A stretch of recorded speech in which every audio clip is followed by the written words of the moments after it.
Hi, Double D. Maraming salamat sa lahat ng tulong at suporta niyo sa amin ni Yorme at ng Yorme Shows. Dito lang kami palagi sa gilid. Thank you po. Na ipakilala sa inyong lahat para sa kanyang lingguhang pananalita upang magbigay inspirasyon sa ating lahat, ang ating alkalde, ang ating Yorme, Mayor Francisco Isko Moreno Dumagoso.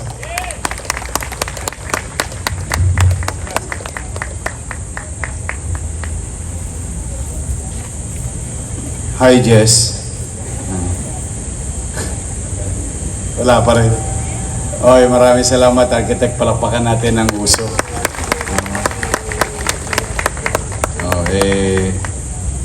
Natutuwa po ako dahil talagang ito po yung sinabi niya.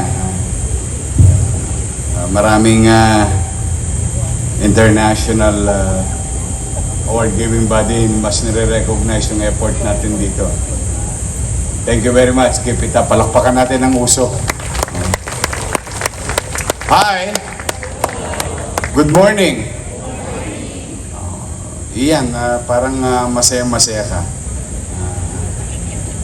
Si Gusiel Ian, habang tumatagal, dumidiretso pa. Isa na lang ang matigas kay Ian ngayon. Yung tungkod. Ay nais ko pong batiin ang ating kapwa lingkod bayan sa national government na bumisita dito. Dr. Janet S. Padua, Regional Director, Parole and Probation Administration, National Capital Group. Sino gusto ng parole? Sa Pasko pa yun. Iyan. Meron kang gustong palayain. Palayain mo na sila sa puso mo. At kasama rin niya si Mr. Joseph P. Hernale. Sir? OIC Assistant Regional Director, Parole, Probation and Administration. Sila po ay bahagi ng DOJ. Andito rin ang ating District Director, General Santiago, at 10 ng kanyang kapulisyan na bukas ay meron tayong konting good news sa kanila. Sa lahat ng nasa inyo, dumating na rin yung ibang gamit natin para patuloy na maging maliwalas ang ating lungsod.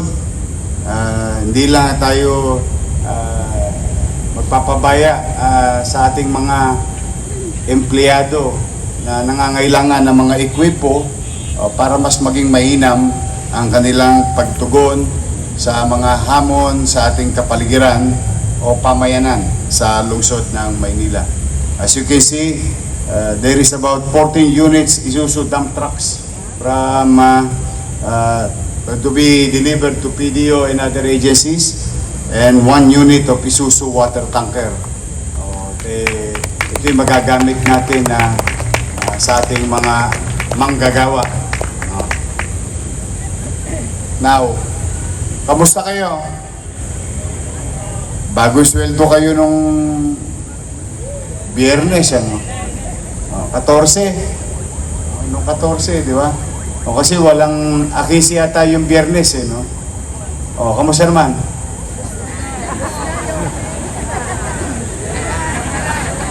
Ubus na. But before anything else, no? Ewan ko, alam ko, hindi nyo man sinasabi, napapagabag din kayo, nag-aalala din kayo sa nangyayari sa ating bansa. Sa hindi pagkakaunawaan ng mga leader ng national government. Kanya-kanyang komento, kanya-kanyang idea, kanya-kanyang salitaan na sa gitna ng krisis na kinakaharap natin na hindi naman natin gawa.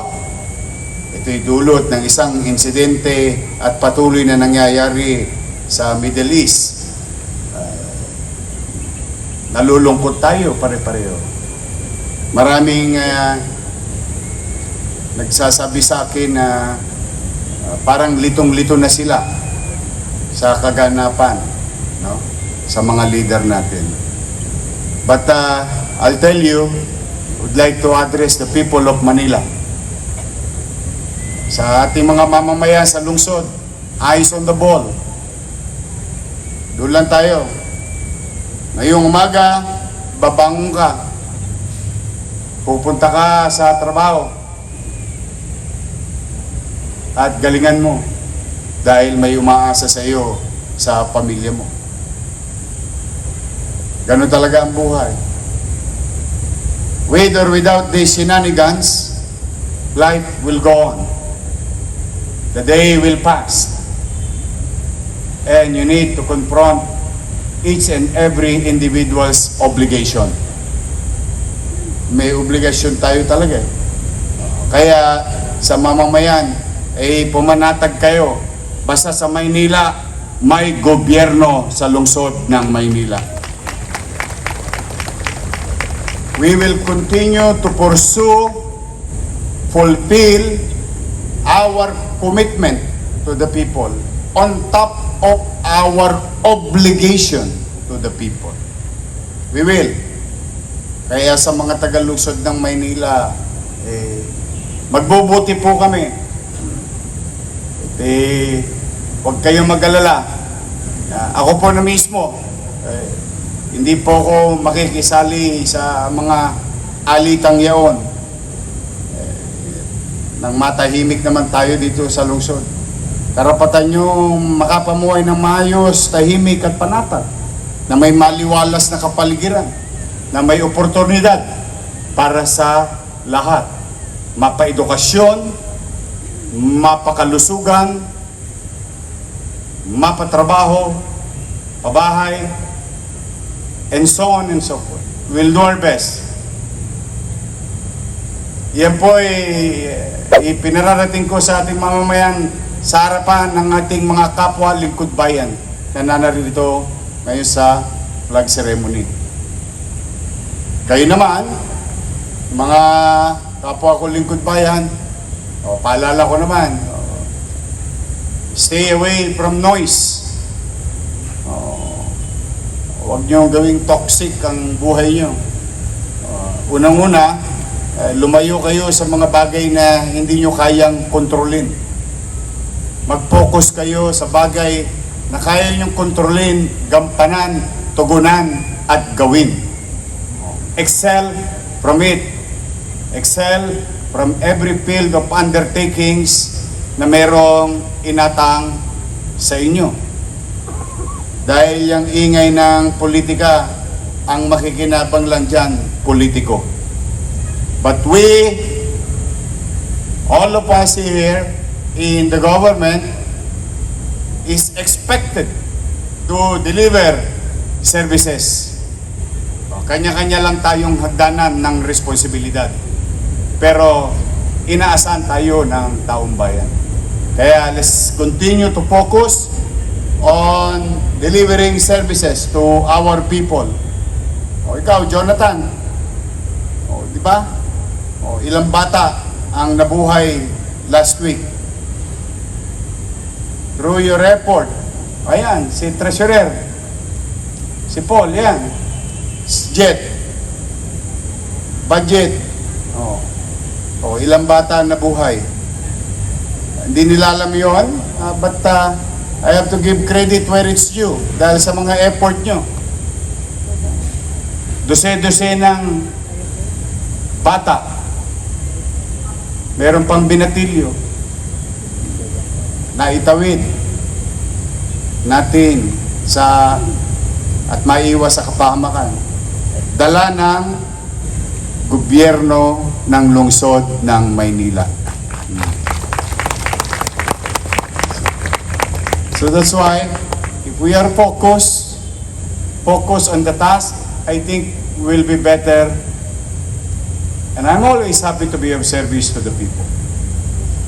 Kaya, huwag tayong makikibahagi sa mga yan. Dito na lang tayo. Steady na lang tayo dito sa Gedli. Dahil tayo mga taga Maynila, tayo rin na magkikita sa finals. There is about 2 million people during night time and about 3 million during daytime. That's is our job, our focus.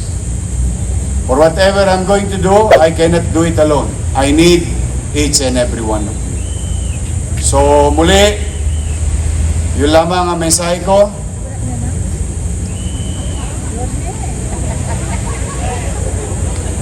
Ha?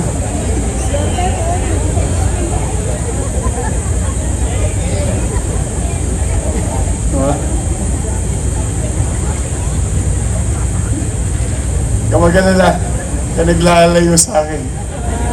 Hindi ka mawawalan. Eh, di ba, sumweldo na kayo nung ano? Yung 14. Oh. As I have promised and committed. And maybe in the future, I may fail. No? But for now, as I have committed, what is due to you will be given to you. You don't need to ask for it. So today is the first day that is allowed. Kasi gusto ko nga sana, last week pa to eh.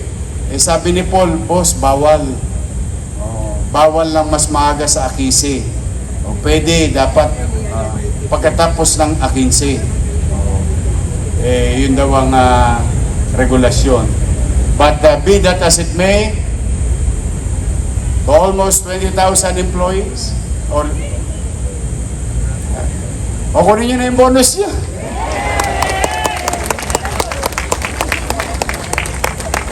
Last Thursday, I signed the release of almost 350 million for your mid-year bonus.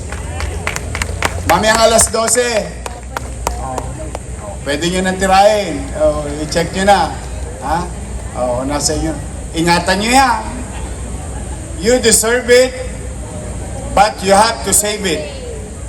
Ha? Save some for the rainy days. Happy mid-year bonus.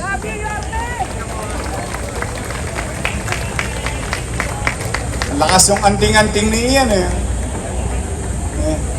O masaya ba kayo? Basta pipilitin ko magbuti at maging masinop sa paggasta at maging mainam. At rest assured, ulit-ulitin ko, what is due for you, you don't need to ask for it.